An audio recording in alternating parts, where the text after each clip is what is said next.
क्या आपने कभी सोचा है कि क्यों कुछ लोग पैसे के मामले में हमेशा सफल होते हैं जबकि अन्य लोग लगातार संघर्ष करते रहते हैं? आखिर धन संपत्ति की सच्ची कुंजी क्या है? वॉट इज द ट्रू की टू वेल्थ? धन और संपत्ति के बारे में हम जो भी जानते हैं वह केवल गणित और तकनीकी ज्ञान तक ही सीमित नहीं है। असल में हमारे वित्तीय निर्णयों के पीछे हमारी मानसिकता, हमारी सोच, हमारे अनुभव बहुत महत्वपूर्ण भूमिका निभाते हैं। यही आज की हमारी किताब का मुख्य संदेश है।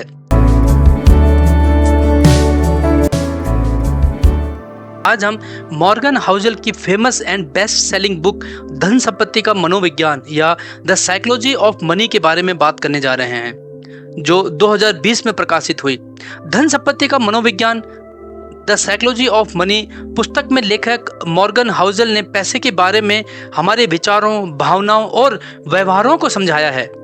इस पुस्तक में कई महत्वपूर्ण विचार प्रस्तुत किए गए हैं जो वित्तीय सफलता और व्यक्तिगत संतोष के बीच संबंध को स्पष्ट करते हैं। तो आइए अब बात करते हैं इस किताब में बताई गई महत्वपूर्ण बातों में से 10 इंपॉर्टेंट पॉइंट्स की समरी के बारे में। वित्तीय निर्णयों का सम्मान, respect everyone's financial decision. Morgan बताते हैं कि कोई भी मूर्ख नहीं होता, नो वन इज क्रेजी। हर व्यक्ति का वित्तीय निर्णय उसके पैसे के प्रति दृष्टिकोण, व्यक्तिगत अनुभवों, जीवन की घटनाएं, हमें मिली शिक्षाएं और परिस्थितियों पर आधारित होता है। जिस निर्णय को आप गलत या पागलपन समझते हैं वह किसी दूसरे के लिए पूरी तरह से सही और फायदेमंद हो सकता है, क्योंकि हर व्यक्ति का उसके अनुभवों और परिस्थितियों ने उन्हें वह सोचने और करने पर मजबूर किया होता है। Now A question for you, क्या आपके पैसे के प्रति दृष्टिकोण आपके अनुभवों से प्रभावित हुआ है? और क्या आपने कभी किसी को उसके निर्णय के लिए गलत समझा है बिना उसके नजरिए को समझे? कई बार हम अपने बुजुर्गों को बोलते हैं कि आपने पैसा इन्वेस्ट नहीं किया, आपने प्रॉपर्टी नहीं ली, आपने ये नहीं किया, आपने वो नहीं किया, लेकिन हम कभी उनके नजरिए को नहीं समझते कि उनका समय कैसा रहा होगा, उनको वो कैसी शिक्षा मिली होगी, उनका पैसा का दृष्टिकोण कैसे रहा होगा। तो हमें कभी किसी को ब्लेम नहीं करना चाहिए, उन्होंने अपने हिसाब से हमेशा बेस्ट ही किया होता है। भाग्य और जोखिम, लक एंड रिस्क। क्या आपको लगता है कि सफलता केवल आपकी मेहनत पर निर्भर करती है? आइए मॉर्गन हाउसल के विचारों को समझते हैं।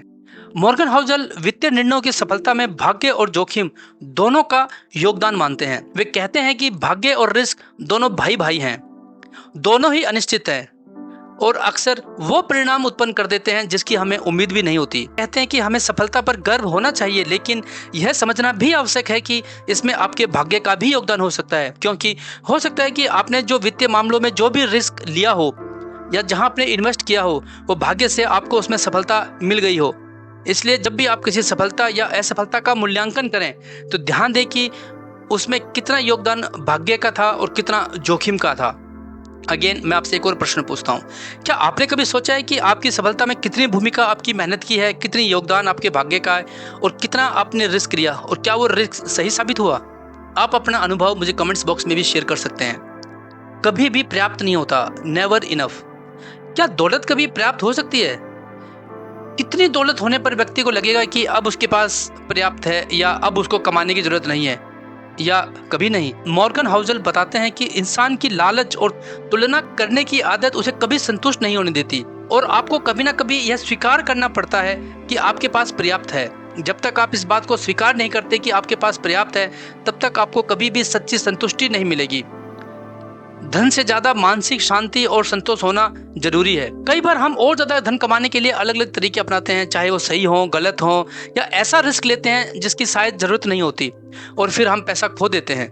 जैसा कि हमने वीडियो में चर्चा की कि पैसा कमाने के लिए जोखिम लेना जरूरी है, लेकिन अपनी जरूरत के अनुसार। एक आदमी अपना बहुत ज्यादा पैसा लॉटरी खेलने में लगा देता है या लॉटरी की टिकट खरीदने में लगा देता है। वहीं उससे अगर आप बोलोगे कि यह पैसा तुम इन्वेस्ट करो, वो इन्वेस्ट नहीं करेगा, क्योंकि उसका मनोविज्ञान वैसा ही है, उसकी सोच वैसी है। तो हमने समझा कि अधिक पाने की लालसा कभी खत्म नहीं होती जब तक कि हम खुद को यह ना समझाएं कि यह हमारे पास पर्याप्त है। क्या आपने कभी महसूस किया है कि पैसे के पीछे भागते भागते आपने अपनी खुशियां, अपनी फैमिली, अपनी हेल्थ को कॉम्प्रोमाइज तो नहीं किया है या उसको नजरअंदाज तो नहीं कर रहे हो? चक्रवर्ती की शक्ति, कन्फाउंडिंग कंपाउंडिंग। आपने कभी ना कभी चक्रवर्ती ब्याज के बारे में तो सुना ही होगा। इस अध्याय में मॉर्गन हाउसल चक्रवर्ती या कंपाउंडिंग के प्रभाव को समझाने की कोशिश करते हैं। चक्रवर्ती को साधारण शब्दों में समझें तो यह एक ऐसी प्रक्रिया को दर्शाता है जिसमें ब्याज या मुनाफा केवल मूलधन पर ही नहीं बल्कि उस पर पहले से अर्जित ब्याज पे भी लागू होता है। इसका प्रभाव समय के साथ बढ़ता जाता है और यह वित्तीय सफलता का एक प्रमुख कारण हो सकता है। इसको एक उदाहरण के जरिए समझने की कोशिश करते हैं कि अगर आपने किसी को 1000 रुपये दिए हैं और साल में अगर आप उससे 100 रुपये ब्याज लेते हैं तो अगले साल आपको जो ब्याज लगेगा वो 110 रुपये पे लगेगा। व्यक्ति को जल्दी अमीर बनने की बजाय दीर्घकालीन या लॉन्ग टर्म इन्वेस्टमेंट पे फोकस करना चाहिए, उसी की योजना बनानी चाहिए। अगर आप लंबे समय तक निवेश करते हैं तो चक्रवर्ती ब्याज का लाभ उठा सकते हैं और तभी आपका धन एक्सपोनेंशियली बढ़ सकता है। अमीर बने रहना, स्टेइंग रिच। मॉर्गन हाउसल बताते हैं कि पैसा कमाना जितना महत्वपूर्ण है उससे कहीं ज़्यादा महत्वपूर्ण है उसे संभालना और उसे बनाए रखना। मॉर्गन हाउसल बताते हैं कि धन अर्जित करना केवल एक लड़ाई है लेकिन उसे बनाए रखना एक और भी बड़ी चुनौती है।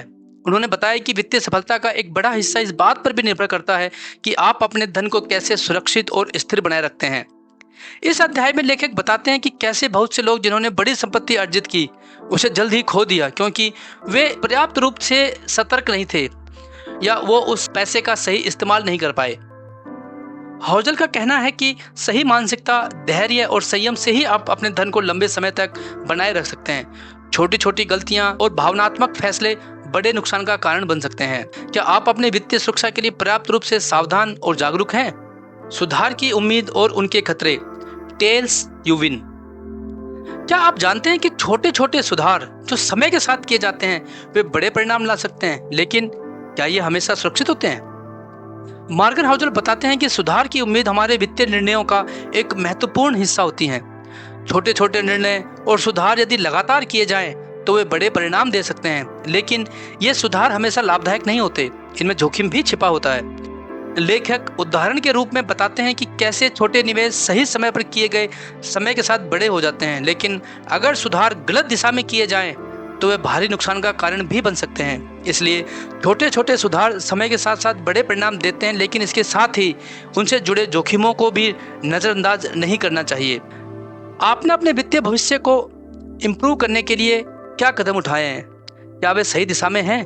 वित्तीय सफलता का असली अर्थ अर्थात फ्रीडम। क्या आपने कभी सोचा है कि सच्ची वित्तीय सफलता का मतलब क्या है? क्या ये केवल धन अर्जित करना है या इससे कुछ और भी महत्वपूर्ण है? मॉर्गन हाउसल बताते हैं कि सच्ची वित्तीय सफलता का अर्थ केवल धन का होना नहीं है, बल्कि उस धन का आपको मिलने वाली स्वतंत्रता या फ्रीडम का है। यह फ्रीडम आपको जीवन में डिसीजन लेने के लिए सक्षम बनाती है बिना किसी आर्थिक बाधा के। इस बुक में मॉर्गन ने कई उदाहरण दिए हैं जहां लोग बड़े वित्तीय निर्णय लेते हैं लेकिन वे स्वतंत्र महसूस नहीं करते क्योंकि उनके पास वास्तविक वित्तीय आज़ादी नहीं होती। यह आज़ादी इस बात से आती है कि आप अपने पैसे को कैसे नियंत्रित करते हैं, कैसे मैनेज करते हैं, ना कि यह कि आपके पास कितना पैसा है। हाउसल कहते हैं कि वित्तीय स्वतंत्रता या फाइनेंशियल फ्रीडम का अर्थ है कि आपके पास विकल्पों का होना, या हम इसको ऐसे समझ सकते हैं कि आप तब भी पैसा कमा रहे होते हैं जब आप सो रहे होते हैं, आप वेकेशन पे होते हैं, आप फैमिली के साथ टाइम स्पेंड कर रहे होते हैं, या आप काम नहीं भी कर रहे होते हैं तब भी आप पैसा कमा रहे होते हैं। आप अपनी शर्तों पे अपना जीवन जी रहे होते हैं, आप अपने समय के खुद मालिक होते हैं। आपकी असली वित्तीय सफलता या आपकी फ्रीडम तब होती है जब आपको ये बताने या दिखाने की जरूरत ना पड़े कि आपके पास पैसा है, बल्कि पैसा खुद बोले कि वो आपके पास है। तब है आपकी असली वित्तीय सफलता या असली फाइनेंशियल फ्रीडम। पैसा और सुख, the man in the car paradox. क्या पैसा वास्तव में खुशी ला सकता है या फिर हम इसे केवल एक दिखावा मानते हैं? आइए देखें कि क्या पैसे और सुख का कोई वास्तविक संबंध है। मॉर्गन हाउसल बताते हैं कि अक्सर हम पैसों को खुशी और सफलता के साथ जोड़ते हैं, लेकिन सच्चाई यह है कि पैसा अक्सर सुख का संकेत नहीं होता। उन्होंने समझाया कि हम लोग दूसरों के सामने अपने धन का प्रदर्शन करते हैं। क्या आपने कभी पैसा सिर्फ इसलिए खर्च किया है कि आप लोगों को दिखा सकें कि आपके पास कितना पैसा है, या बहुत पैसा है, या बहुत अमीर हो? संपत्ति वह है जो आपको दिखाई नहीं देती। Wealth is what you don't see. क्या आपने कभी सोचा है कि धन सच में दिखता कैसा है? क्या जो कुछ भी हम देखते हैं वह असली धन को दर्शाता है? मॉर्गन हाउसल बताते हैं कि असली धन वह है जो हम आसानी से नहीं देख सकते। उन्होंने धन और जोखिम के बीच संबंध को समझाया और बताया कि लोगों की बाहरी दिखावट अक्सर उनकी वास्तविक वित्तीय स्थिति को नहीं दर्शाती।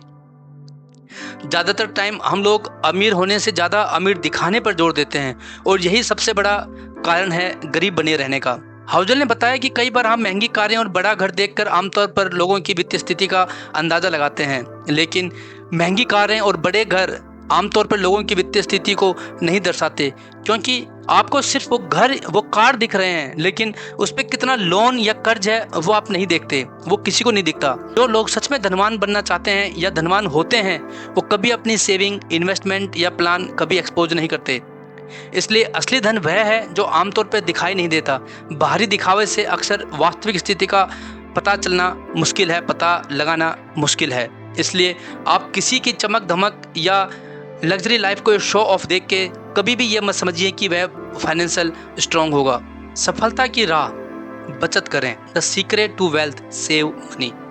सच्ची वित्तीय सफलता की कुंजी क्या है? क्या आप जानते हैं कि धन की ओर बढ़ने का असली रास्ता क्या है?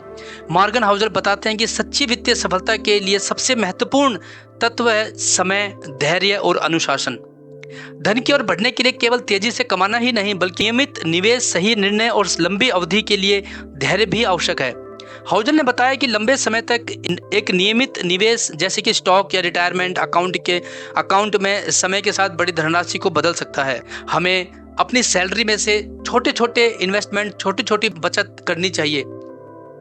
अगर आप महीने के 10,000 रुपये सेव नहीं कर सकते हैं, आप 1,000 रुपये से शुरू करें, आप 500 रुपये से शुरू करें, आप 100 रुपये से शुरू करें, बट करें। बचत करना सीखें। आप एक लिस्ट बनाएं कि आपके महीने में कितना खर्चा है, कहाँ कहाँ पर आप फालतू खर्चा करते हैं, कितना खर्चा आप बचत कर सकते हैं, कट कर सकते हैं।